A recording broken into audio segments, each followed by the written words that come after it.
After engaging community members and city leaders in the discussion about replacing the portables, Germantown Municipal School District also opened up the design of the building to stakeholders themselves.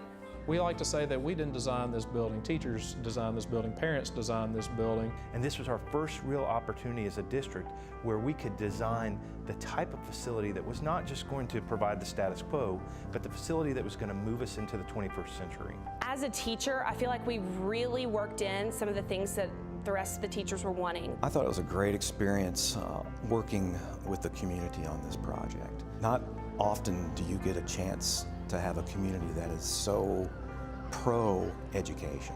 In 3 short years, the project that became known as the Riverdale Edition was funded through a unique partnership between the City of Germantown and the Germantown Municipal School System. One of the things that came up a lot in our workshops with the community is they didn't want it to look institutional. What we wanted to do is create a transparency from the inside to the outside, the outside to the inside. I mean, they included landscaping. I mean, it looks nice. It is unique for us and different with the security aspect because our setup before, once someone was buzzed in the building, they had access to everything. Now as they walk in the first set of doors, they'll be buzzed in another door into the waiting area, which is beautiful. One of the saddest things as a teacher to come in when it's dark during the wintertime and leave when it's dark. This building doesn't allow teachers to do that. They're always going to be exposed to natural light. The design is full of little details, like a re-imaging of how lockers should function. It has a countertop, so any of the students that have a book bag or something can throw it on top, but nobody's on top and nobody's on the bottom. The new building relies heavily on a principle of sustainability and melding the outdoors with the indoors, including several locales around the campus. The new building has a lot of outdoor spaces that are going to be a fantastic opportunity for learning. Teachers are going to be able to take their kids out and talk about imagery within language arts. The outdoor amphitheater space is going to be great for us. I can see teachers taking their classes out there. It's a very nice area right there in between the buildings by the rain garden. Water fountains received an upgrade and now serve as filling stations for water bottles. The lights are LEDs, cutting down on utility bills. Likewise, sustainable materials have been utilized in the flooring. The product that was chosen was marmoleum. It's still a tile product, but aesthetically it's very pleasing. It doesn't have to be stripped and waxed during the summer like our VCT tile in our other schools does. If you do LED lights on the front end, there is a tremendous savings in value on the back end on your utility bills and your maintenance cost and your replacement of those lights. This classroom allows multiple light settings for the teacher so that they can dim depending on what activity they're doing. They can really change the mood of their lesson. Also, some really unique features where you can daylight harvest, set timers, so we're going to have a tremendous utility savings. While the building is full of innovations, perhaps the most compelling design shift can be seen in the classrooms, where the facility provides a backdrop for a new generation of teaching and learning. One of the things that we see in our new way of viewing education, we're moving away from an industrial model where students sit in rows and they're learning through rote memory and they have to learn a process and procedure. Within the new building, we have the types of furniture. We have individualized desks. We have tables that can be put together to create that round table discussion atmosphere. So it becomes more of a community, more of a capability to be able to work together and to collaborate more. I think a 21st century teacher, you're going to see a lot of the teacher as the facilitator. A lot of student-led activities, teacher walking around the classroom and working with the students, questioning them to promote that higher order thinking.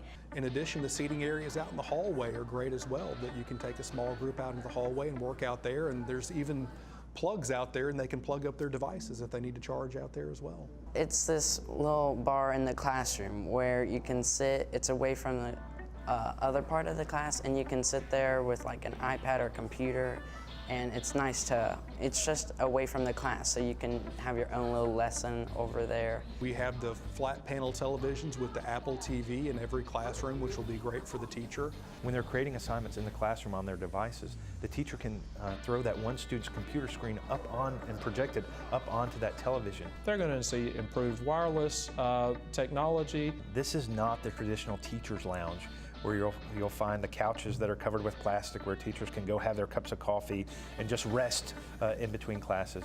We want a true space for teachers to collaborate. The building not only replaces the 23 portables with 21st century classrooms, but it was clear that there were other needs in the community to be addressed. This new Riverdale expansion is going to open up doors and possibilities for our Parks and Rec department. So one of the things that this new gym does is it increases the space that Parks and Rec has for all of their leagues. And so we were able to get a nice hardwood gym floor down in there. We've got the basketball goals, which in addition to being able to put them up in the ceiling, they are height adjustable just with the turn of a key. To have the seating all on one side just logistically will be great for us, and to have a dedicated concession area to keep traffic away from the court during the game will be very, very nice. I would be very excited if there is a full house for a game or something. It would be a great area. We also think we're providing services for adults. So when you see the new fine arts facility and those wings that we have, that amount of space and the utilization of that space is going to provide for adult art classes. I love the industrial look of it. The lighting in there is great. Created an outdoor patio, an art patio, to where students can actually go outside and do artwork. The space feels like it's an art studio. Tall, volume, high ceilings that are monochromatic, but then so the students' artwork is really what's on display. Certainly living in a portable, the music classes, we're really looking for something that was unique. And so what we did for them was provide them things that they didn't have and that they really needed. We have large areas for instruments, and both the band director and the chorus director have offices that are attached to their classrooms. There's enough space that we can get xylophones out and we can have a group of xylophones over here, and then the drums can be over here without feeling like they're sitting on top of each other. We have large space for whole group instruction, but we also have 3 smaller practice rooms that allow for the teacher to go in the room with those students and really work with them on individual pieces. So we have the historical science lab that has the set blacktop tables that are resistant to chemical burns and stains, and we have gas that if they're using Bunsen burners, and water if they're doing a water lab. We have that traditional science lab. But we also have a larger space that's connected to it that is a true makerspace. It's a true STEM lab. So if you're working on a robotics project, you can have the tables in there and be working, or if you need the space to be able to do something down on the floor, the tables can be moved very easily and you have that space. So much more bigger, it looks so much more organized. It looks like a real science lab. My favorite space in the Riverdale expansion is the multi-purpose room. It is the heart of the school. It allows the old school to connect to the new. The middle school students can now have a split lunch schedule. Having a K-8 model is a wonderful model for students, but it also poses some challenges for the school district. This multi-purpose room, it allows those middle school students to have a completely separate lunch schedule from the elementary school students. I can see that being a good space for our orchestra teacher to take the orchestra in to be able to play. I can see that being a great area for additional STEM activities if you want to go in and race your cars that you've built or fly your airplanes that you've built. Surrounding the campus, new parking lots and a plan for efficient site circulation were added. We always want to be good stewards of the roads. We've doubled the amount of queuing pattern that we can pull into to allow students to exit and enter the building.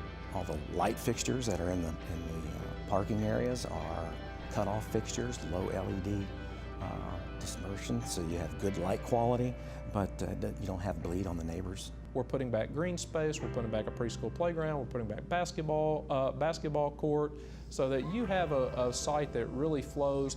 I just want to say thank you to everyone who played a role in the development of this new expansion.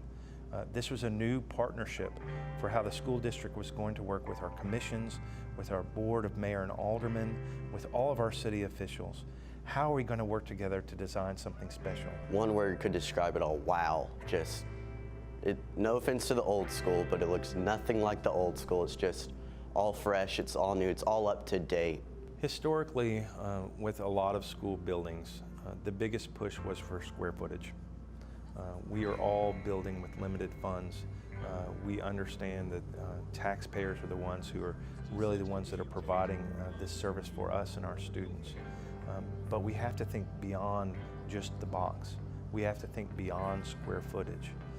What's special about this Riverdale project and the plans and designs that we have for it is it truly has an impact on instruction. If our children are spending their days in these settings, we want them to have the best possible setting. We want them to have every advantage so they are going to succeed academically, emotionally, socially, so they can grow as individuals. That's what we get at this Riverdale expansion.